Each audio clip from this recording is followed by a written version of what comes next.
हाँ दीदी। ये लो खाने का डब्बा।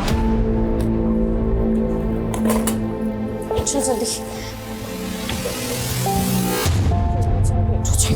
अरे रुको, ताला तो लगाने दो। हम कब तक आपका उंगली पकड़कर चलते रहेंगे? हम कुछ चले जाएंगे। इतनी बड़ी हो गई हो कि अब अपनी माँ का फिक्र करना भी बुरा लगता है। अगर आपको हमारी फिक्र होती ना माँ, तो हमें संगीत से दूर नहीं करती हैं। संगीत क्या, इन्होंने तो हमको पापा से भी दूर कर दिया है। चलो बब्बी।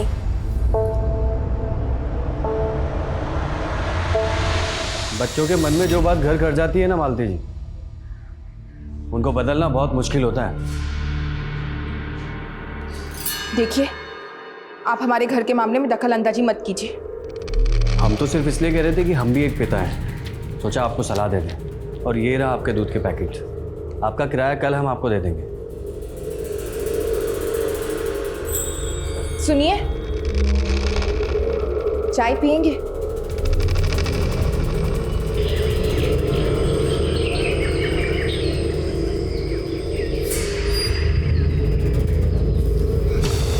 दीदी, अगर स्कूल की छुट्टी पर हम घर नहीं पहुंचे तो माँ को जवाब देना मुश्किल हो जाएगा। देख बबली, आज चाहे कुछ भी हो जाए, पर हम पापा को अपने साथ लेकर ही जाएंगे। फिर चाहे उसके लिए हमें कुछ भी क्यों ना करना पड़े, और माँ को हम कुछ भी बोल देंगे। अभी चल। आखिर कब तक हम नारियों को ही अग्नि परीक्षा देनी पड़ेगी? पापा काहे हंस रही हो? पापा अपनी ये साड़ी क्यों पहन रखी है? अरे का बताए बिटुआ, हमारी जो नाटक वाली अभिनेत्री है ना, वो पड़ गई है बीमार। तो हम सोचे कि हम ही अभिनेत्री बन जाए। अब तुम्हारी अम्मा तो हमारी अभिनेत्री बनेंगी नहीं ना। हम अभिनेत्री बन जाए? पापा, हम दोनों ने सोचा है कि बबली सिंगर बनेगी और हम एक्ट्रेस। अच्छा, और अभी जो आप बोल रहे थे ना, हाँ? वो सब हमने याद कर लिया है। हम आपको करके दिखाएं? हाँ चलो पापा, देखते चलो। हाँ बेटा, सुनाओ। आखिर कब तक हमको अग्नि परीक्षा देनी पड़ेगी? क्या एक नारी का संसार में यही अस्तित्व है? कैसा किया? शाबाश! अरे ये दोनों बिटियां हमारी देखना नाम रोशन करेंगी।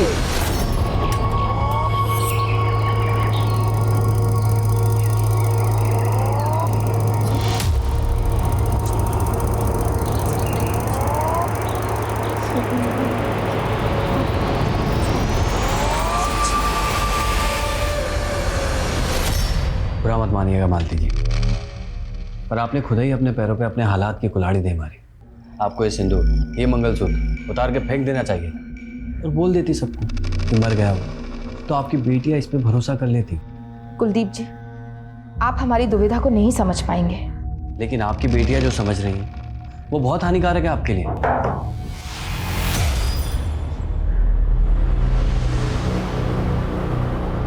अच्छा, मैं चलता हूँ।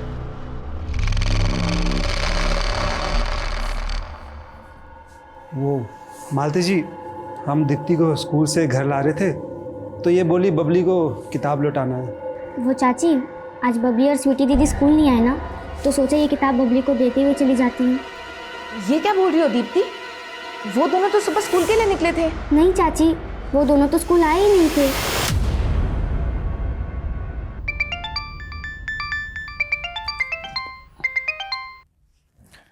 हाँ मालती दीदी। मधुकर, स्वीटी और बब्बी तुम्हारे यहाँ आए क्या? नहीं तो वो दोनों यहाँ पर नहीं आई। सुबह स्कूल के लिए निकले थे दोनों, लेकिन स्कूल पहुंचे नहीं और कहीं मिल भी नहीं रहे हैं। क्या? देखो, हम लोग वहाँ पर अभी पहुँचते हैं, आप घबराइए नहीं।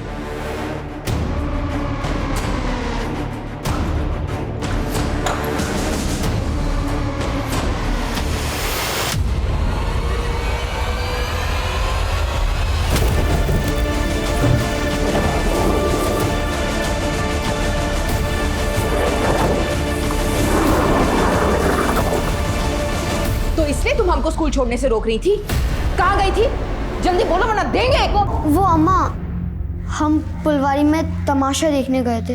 ये तमाशा का भूत नहीं उतरा अभी तक? हाँ, क्या मिल गए संगीत और तमाशा से तुमको और तुम्हारे पापा को? बस माँ, पापा को तो आप कोसेगा ही नहीं। हमको पता है कि आपने पापा को कितना तकलीफ दिया है। शुक्र मनाइए वो राजेंद्र आपकी जमीन छीन नहीं रहा, दाम दे रहा है उसके।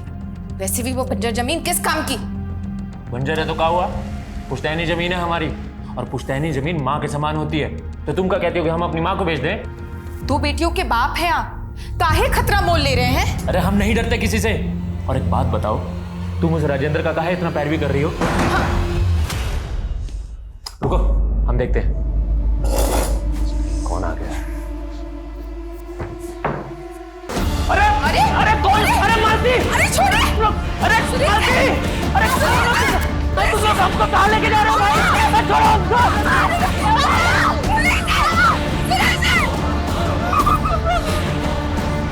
बेटा तुम दोनों हमको गलत समझ रही हो। तुम्हारे पापा हमारी वजह से तुमसे दूर नहीं हुए। और अगर तुमको ऐसा लगता है कि हमने तुमको संगीत से दूर कर दिया है तो हम बदल जाते हैं। रुको रुको,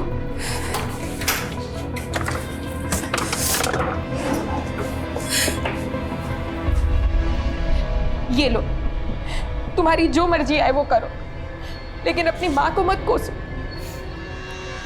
वैसे नाटक तो आप भी बहुत अच्छा कर लेती हो माँ। चल बबली।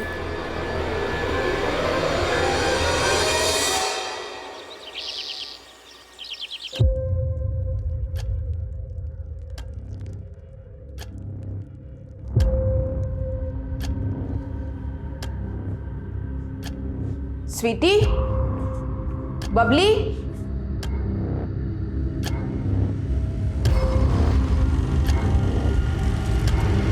स्वीटी,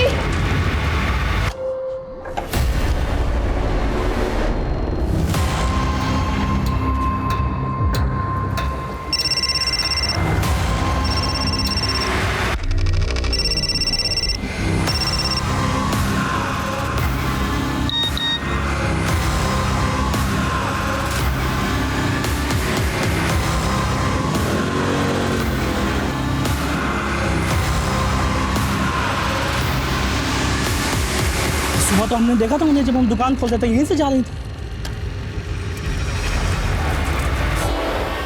अबे क्या?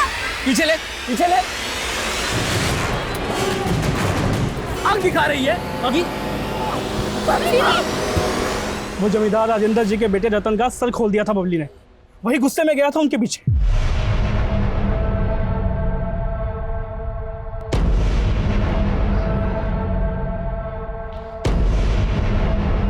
अरे वाह मालती,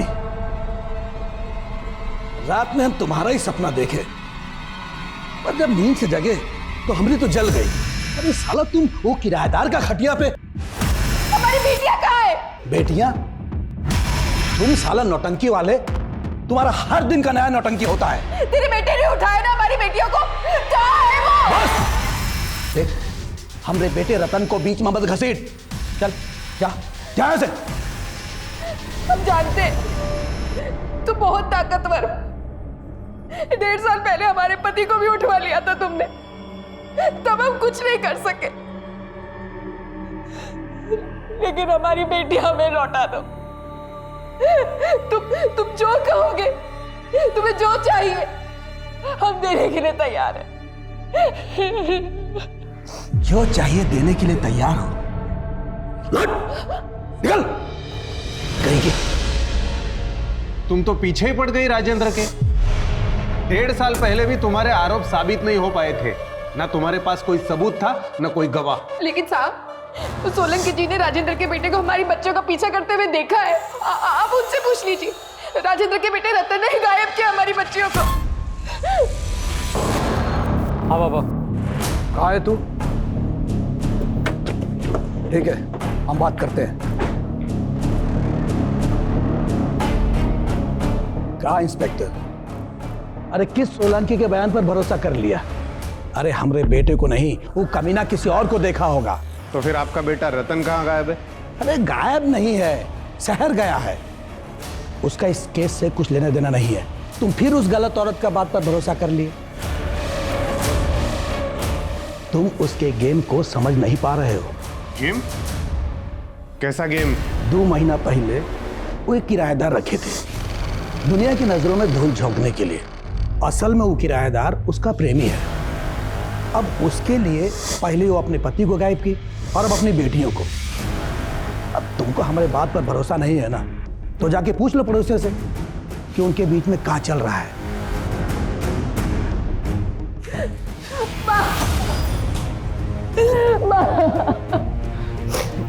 दीदी हिम्मत रखो दीदी, कल भी तो दोनों लौट कर आई थी ना, देखना आज भी लौट कर आ जाएंगे, तुम चिंता मत करो। हाँ मालती, भगवान पे भरोसा रख, दोनों बहनें जल्दी लौट आएंगी। हाँ बैठ बैठ, आ जा।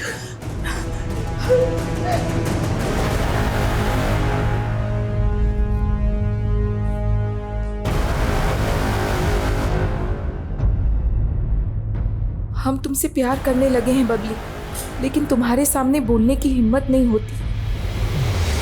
क्या है ये? कुछ भी मत छिपाना हमसे। तो चाची ये किताब हमें जतिन ने दी थी बबली को देने के लिए। कौन जतिन? हमारा सीनियर था, पर फेल होके बबली की क्लास में आ गया था, पर उसके पापा के डेथ के बाद उसने पढ़ाई ही छोड़ दी। ये क्या बात होती है जतिन? हमारे भी पापा हमारे साथ नहीं रहते हैं, तो क्या हमने स्कूल जाना छोड़ दिया?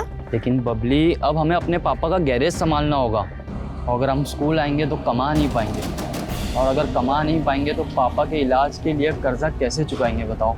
सब हो जाएगा। तुम स्कूल नहीं आ सकते तो क्या हुआ, ओपन से पढ़ लेना, हम तुम्हारी मदद कर देंगे, ठीक है?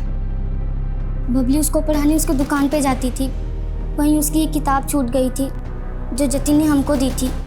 सब यही उस जतिन का घर है साहब, कल से यहाँ ताला लगा हुआ है, इसका दुकान, इसका फोन दोनों बंद है। ये जतिन के फैमिली में और कौन कौन रहता है? पिता थे जो गुजर गए साहब, हमको जतिन पर भी शक हो रहा है, तभी तो ये गायब है।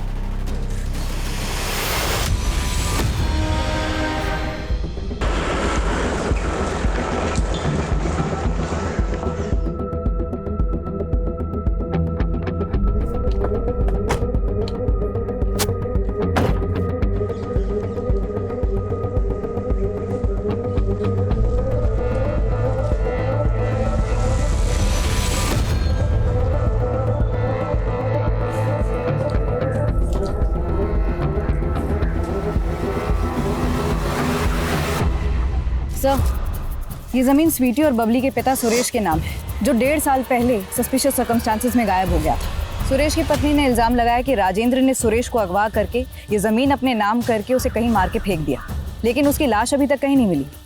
और इस बार भी उसने राजेंद्र और उसके बेटे रतन पर ही अपनी दोनों बेटियों के कत्ल का इल्ज़ाम लगाया।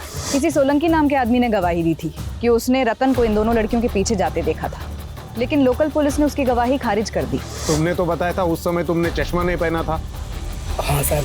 लोकल पुलिस मान रही थी कि वो रतन की बजाय कोई और भी हो सकता है, लेकिन रतन कहाँ गायब है ये अभी तक लोकल पुलिस पता नहीं लगा पाई, और ना ही उस जतिन को ढूंढ पाई है जिसका लव लेटर बबली की नोटबुक में मिला था। दोनों को ढूंढने में लग जाओ, तब तक मैं जरा इस राजेंद्र से मिलता हूँ। एंटीसिपेटरी बेल लेकर आप गिरफ्तारी से तो बच गए, पर पूछताछ से नहीं बच पाएंगे। पूछिए जो भी पूछना है, ताकि सच्चाई बाहर निकले, हमको भी तो पता चले कि कौन हमको फंसाना चाहता है। अगर आप वाकई चाहते हैं कि सच्चाई बाहर निकले तो अपने बेटे को बाहर निकालिए। क्यों छुपा रखा उसे? छुपाया नहीं है साहब, उसको किसी ने गायब किया है केस को उलझाने के लिए। गायब तो 1.5 साल पहले बबली और स्वीटी के फादर सुरेश को भी किया गया था, तब भी उसका इल्ज़ाम उसकी बीवी मालती ने आप पर ही लगाया था। साहब तब भी वो झूठ बोली थी हमको फंसाने के लिए। साहब हमको पूरा यकीन है वो नीली कलर की गाड़ी इन्हीं की थी, यही उठाए थे सुरेश जी को। इंस्पेक्टर, ये हमसे जमीन का पैसा एडवांस लेकर अपने पति को मना नहीं पाई, और अब कुछ भी बक रही है।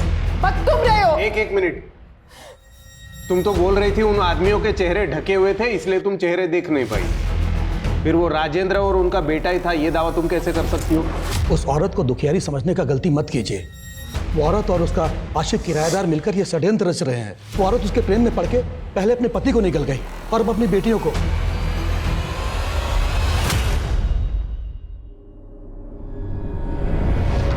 अगर आपको हमारी फिक्र होती ना माँ, तो हमें संगीत से दूर नहीं करती हैं। संगीत क्या, इन्होंने तो हमको पापा से भी दूर कर दिया है।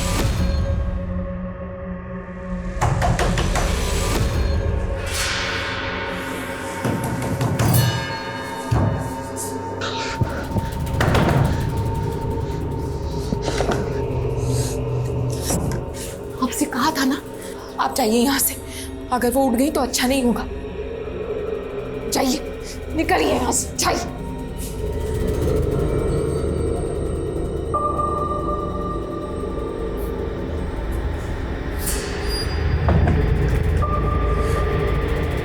कौन था वो? चुप क्यों आप? बोलिए। मालती, बिटिया अब कुछ नहीं रखा यहाँ, तू हमारे साथ चल। हाँ दीदी, इस घर में रहोगी तो इन यादों से कभी निकल ही नहीं पाओगी। हम इस कोप से कभी बाहर नहीं निकल सकते। हमें दोषी है सारी बर्बादी के। हमें कहीं शांति नहीं मिलेगी।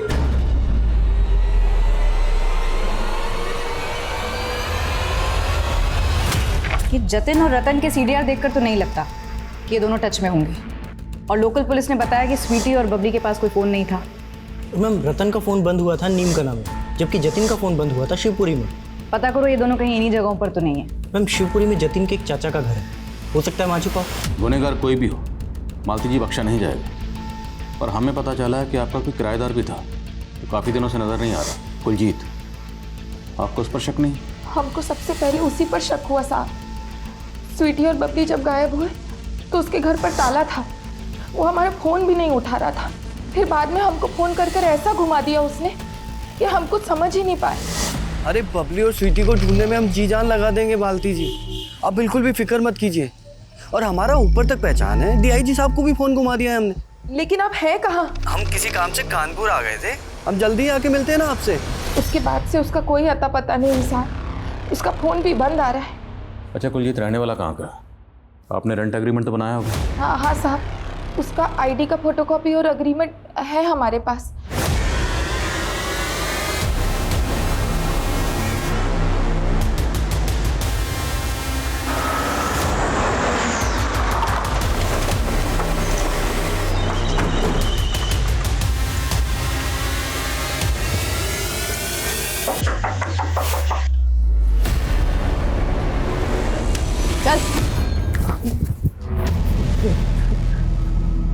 सर, हम बबली को क्यों मारेंगे? हम प्यार करते थे उससे, और स्वीटी के साथ भी हमारा कोई दुश्मन ही नहीं था। तुमने दीप्ति के हाथों बबली के लिए जो लव लेटर भेजा था, उसमें तुमने लिखा था कि वो तुमसे आकर मिले। क्या उस शाम को बबली तुमसे मिलने आई थी? हाँ सर, हम उसी दिन शाम में उससे मिले थे। हाय जतिन। हमने सोचा था शायद तुम नहीं क्यों नहीं आएंगे हम? आखिर तुम्हें ओपन से पढ़ना है और हमें तुम्हें ट्यूशन भी तो देनी है। वो बबली, दीप्ति ने तुम्हें जो बुक दी थी उसमें हमारा नोट था, तुम्हें मिला? कैसा नोट? वो तुम घर जाके देख लेना। अच्छा ठीक है, हम घर जाके देख लेंगे। वो जतिन, हम कह रहे थे कि इस पेपर में एक वैन का नंबर है, पता करके बताओ ना कि ये वैन किसके नाम से रजिस्टर है।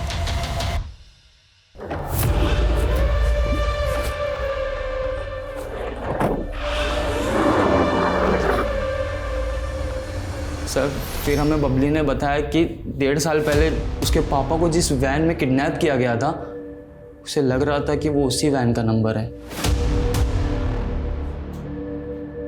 तो 1.5 साल पहले बबली ने जो नंबर देखा था, वो नंबर उसे याद रहा? नहीं सर, वो बोली उसने उसी दिन बिल्कुल वैसा ही एक वैन देखा था। सर, उसने उसका नंबर नोट कर लिया था, बट उसके बाद हमने पूछा तो वो कुछ नहीं बताई सर। उसके बाद फिर पता चला दोनों बहनें किडनैप हो चुकी है। और सर, उस वक्त मैं अपने चाचा के घर था, तो मैं उस लव लेटर की वजह से डर गया था सर, इसलिए मैं वापस नहीं आया। बबली ने तुझे जो नंबर दिया था वैन का, वो नंबर बोल। ये नंबर तो फेक है सर, आरटीओ में इस नंबर का कोई व्हीकल रजिस्टर्ड ही नहीं है। जतिन के बयान के मुताबिक बबली ने नंबर हाल फिलहाल में इसलिए नोट किया था क्योंकि उसे लगता है कि 1.5 साल पहले उसके फादर को इसी वैन में ले जाया गया, और ये नंबर फेक है। और ताज्जुब की बात यह है कि बबली को 1.5 साल बाद भी ये नंबर याद है। ताज्जुब की बात तो ये भी है सर कि मालती को इसके बारे में कुछ पता ही नहीं है। अगर जतिन सच कह रहा है तो मतलब साफ, वो बच्चियाँ अपने फादर की तलाश कर रही हैं, और मुमकिन है कि शायद यही उनके कत्ल की वजह रही। 1.5 साल पुराना सुरेश सिंह केस बारीकी से स्टडी करो। सर, मालती के किराएदार कुलजीत ने जो रेंट एग्रीमेंट दिया था, उस पर जो नेटिव एड्रेस है वो फेक है सर, और उसने जो आधार आईडी दिया था वो भी फेक है सर। फेक? जी सर। और सर, हैरानी की बात तो ये है कि उसकी आधार आईडी पे जो नंबर है वो किसी कुलजीत नाम की औरत का आधार नंबर है। खबरों को काम पर लगाओ, पता लगाओ ये कुलजीत सिंह कौन है। सर,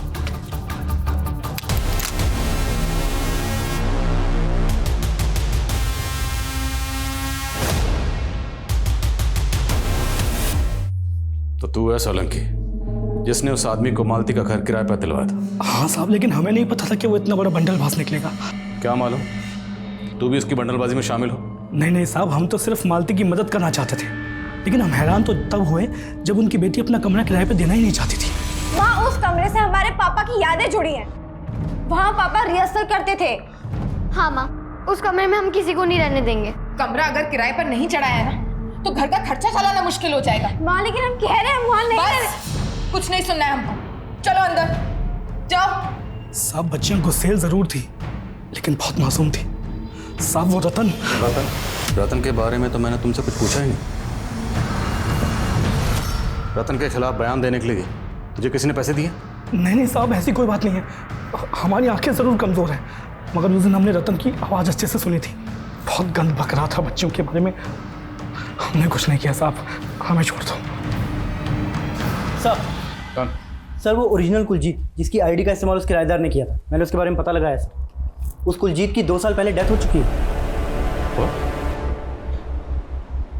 मतलब उस किराएदार ने एक मरहूम औरत की आईडी का गलत इस्तेमाल किया?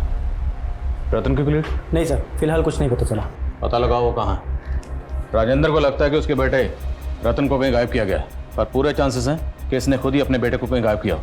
सभी रिश्तेदारों और दोस्तों से पता करो, पता लगाओ रतन कहाँ है। सर, स्वीटी और बबली की पोस्टमार्टम रिपोर्ट, दोनों की रिपोर्ट में ज़मीन आसमान का फ़र्क है। स्वीटी की मौत सर पर चोट लगने से हुई और बबली की स्ट्रैंगुलेशन से। स्वीटी की मौत बबली की मौत से 24 घंटे पहले हो गई थी। बबली का हुआ, लेकिन स्वीटी की रिपोर्ट कंफर्म नहीं करती।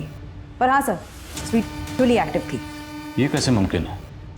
दोनों बहनें एक साथ गायब हुई, एक साथ पेट पर लटकी हुई मिली, फिर दोनों की पोस्टमार्टम रिपोर्ट में इतना फ़र्क कैसे है? और स्वीटी का एक्टिव होना, तो क्या स्वीटी की लाइफ में भी लटका था?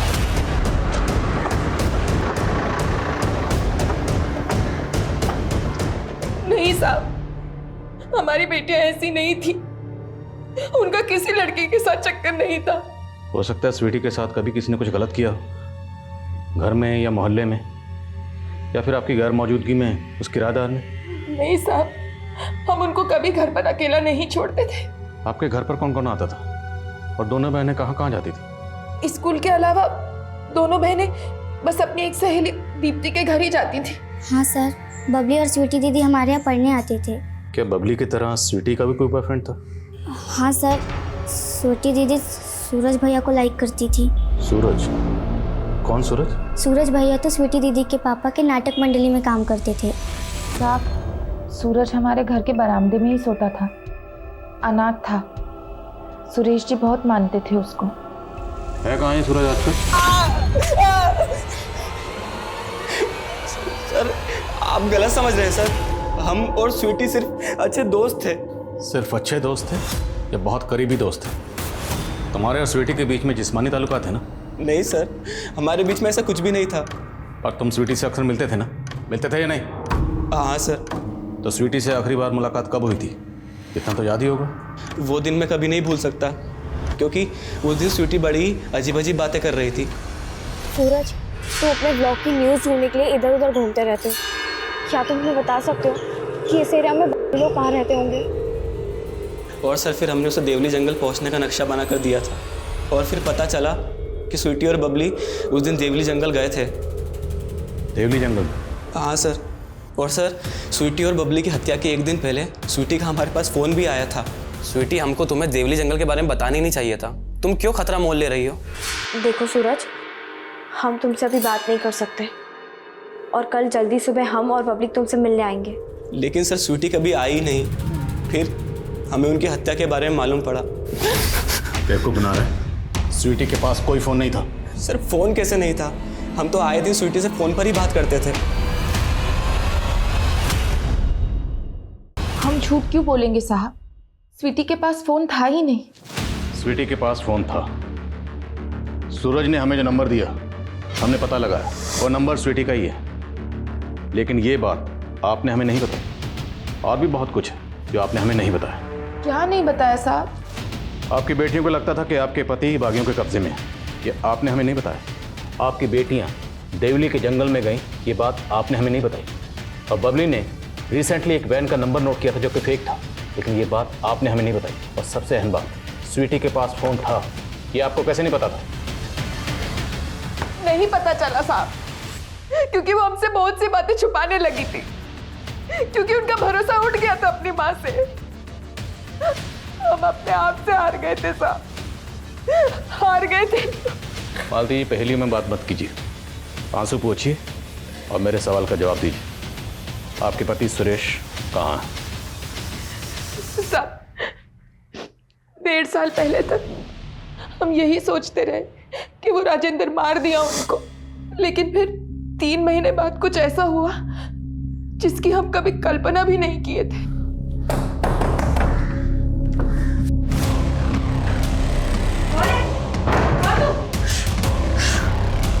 आप? बबली और स्वीटी कहाँ है? वो तो अपनी नानी के घर है। आप जिंदा हैं? हाँ, हम जिंदा हैं। वो राजेंद्र तो हमको मार नहीं दिया था, अरे हमसे हमारा पुश्तैनी जमीन तक हड़प लिया, हमसे जबरदस्ती कागज पे अंगूठा लगवा लिया। हमको मार नहीं वाला था, हम तो बस कैसे भी करके बच के भाग गए वहां से। लेकिन अब 3 महीने तक थे कहाँ? प्रतिशोध पाल रहे थे। हमको पता चला मालती कि हम अकेले नहीं हैं, हमारे जैसे और भी सैकड़ों लोग हैं जिनको ये राजेंद्र जैसे पूंजीवादी लोग कुचल देते हैं। लेकिन अब हम बदला लेंगे उनका, उन सब का बदला। हम नहीं चाहते थे कि उनका साया भी बबली और स्वीटी पर पड़े। नहीं मिलने दिया उनको हमने हमारी बच्चियों से। आपसे कहा था ना, यहाँ आना है तो साथ छोड़ना होगा। हमको तुम्हारा प्रवचन नहीं सुना, हम अपनी बेटियों से मिल रहे हैं। हटो यार। तो मिलकर क्या कहेंगे उनको कि उनका बाप एक कलाकार से बागी बन गया। आप जाइए यहाँ से, अगर वो उठ गई तो अच्छा नहीं होगा। जाइए, निकलिए यहाँ से, जाइए।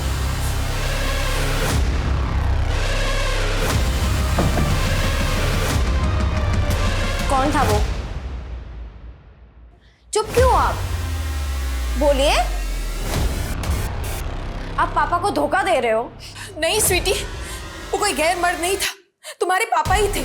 अगर वो हमारे पापा थे तो हमसे मिले बिना क्यों चले गए? क्योंकि अब हम उनसे कोई रिश्ता नहीं रख सकते, बागी बन चुके हैं वो। हम तो कठोर बनकर सुरेश जी से दूरी बना ली, लेकिन हमारी बेटियां ये दूरी बर्दाश्त नहीं कर पाई। वो तो हमको ही दोषी मानती रही, उनको उनके पापा से दूर कर दिए थे हम। लेकिन हम तो हैरान है ये जानकर कि वो दोनों खुद से अपने पापा की तलाश में के घर जाने का कोशिश की। अब सुरेश कहाँ है? हमको नहीं पता साहब, पिछले 3 महीने से हमने उनका शकल भी नहीं देखा।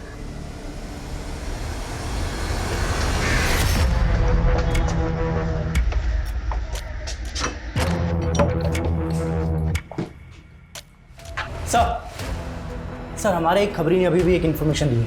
उसे एक प्रॉपर्टी एजेंट मिला है जिसने उस किराएदार को जनकपुरी में भी एक घर किराए पे दिलवाया। Sir, we are very close, हमारा मिशन जल्दी ही सक्सेसफुल हो जाएगा।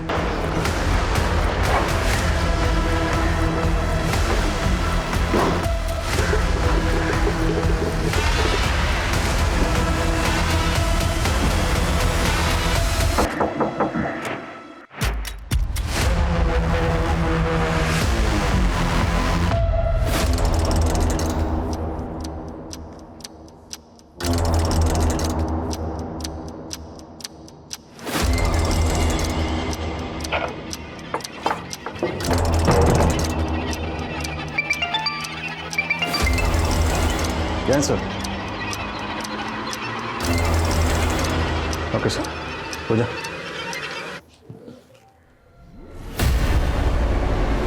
विनोद शर्मा अंडरकवर एजेंट हूँ।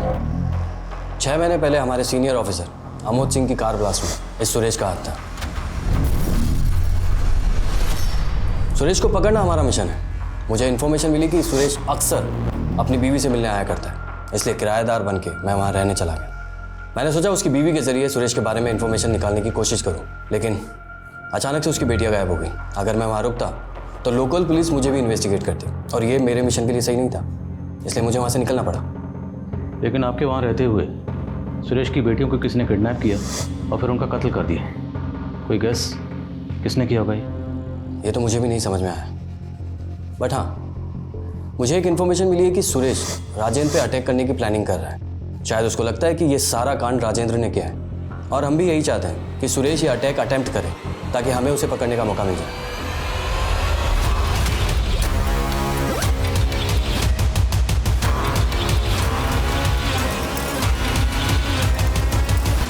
सर सर सर आपको कुछ गलत फहमी हुई है सर। नहीं सर, किए ना ही उसे टांगे सर। तूने कुछ किया नहीं? नहीं किया तो गायब क्यों हुआ था? बोल सर। वो पापा बोले कि हम गांव जाते तो अंदर हो जाते। क्या कहते सर, आप हमारा विश्वास कीजिए सर, हमने कुछ नहीं किया है। और सर उस दिन तो हमें वो लड़कियां भी नहीं मिली थी, वो हाथ से निकल गई थी सर।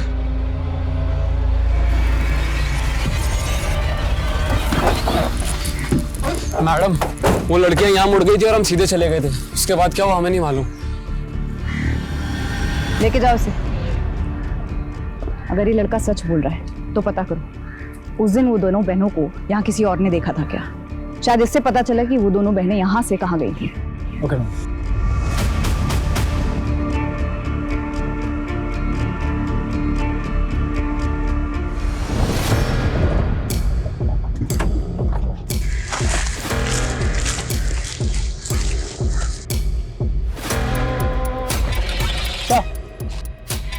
उस तरफ एक स्ट्रक्चर है। चेक करो सब्जेक्ट।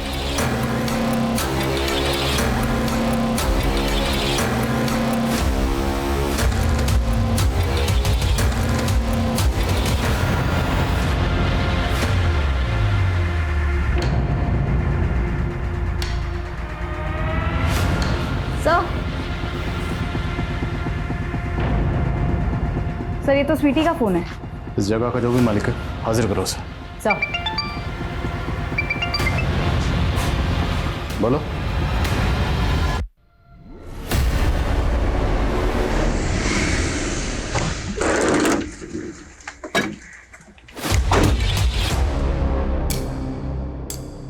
दस मिनट में राजेंद्र आने ही वाला है।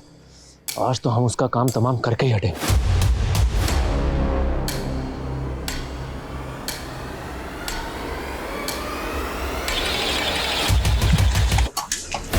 Crime branch.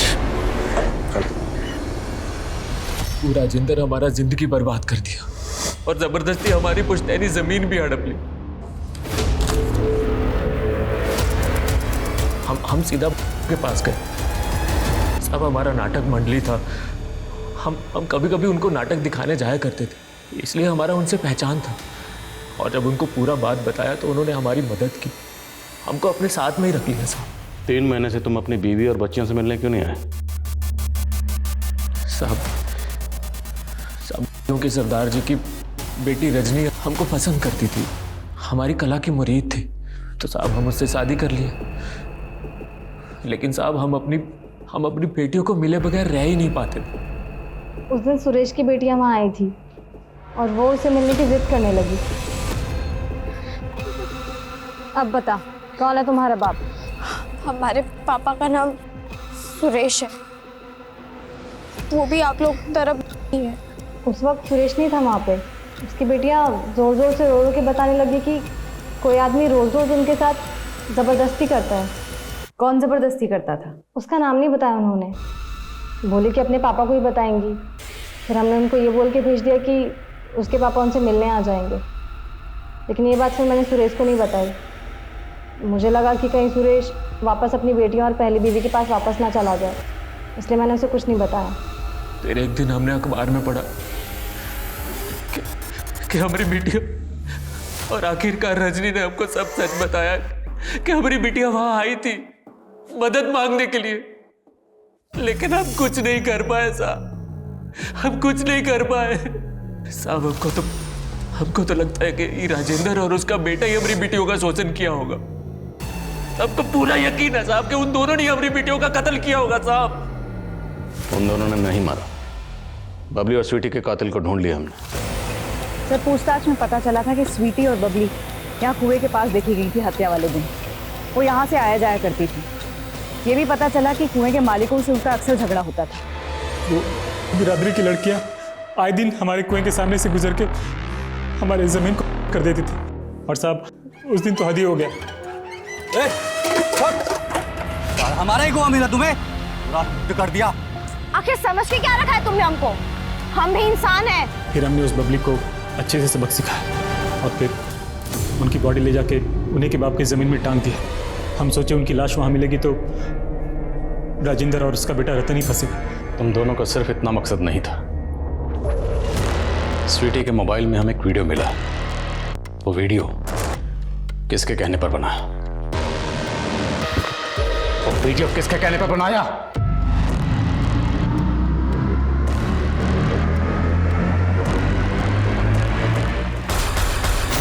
स्वीटी का वीडियो तूने बनाया था ना?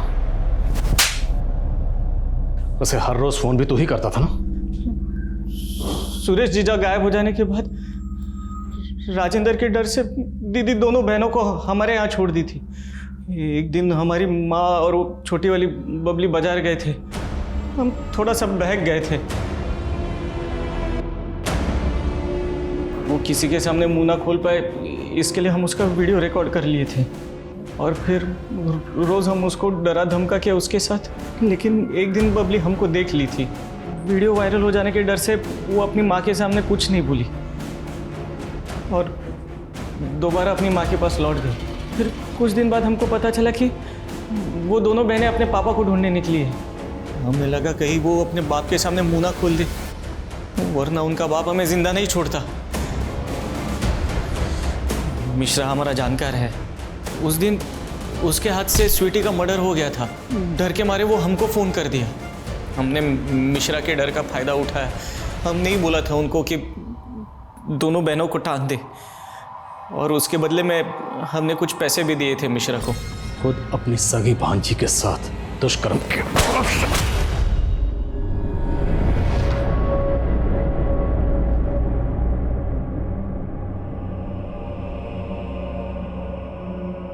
मालती और सुरेश की दूरी ने उनकी बेटियों को उनसे इतना दूर कर दिया जहां से वापस आने की कोई गुंजाइश नहीं थी।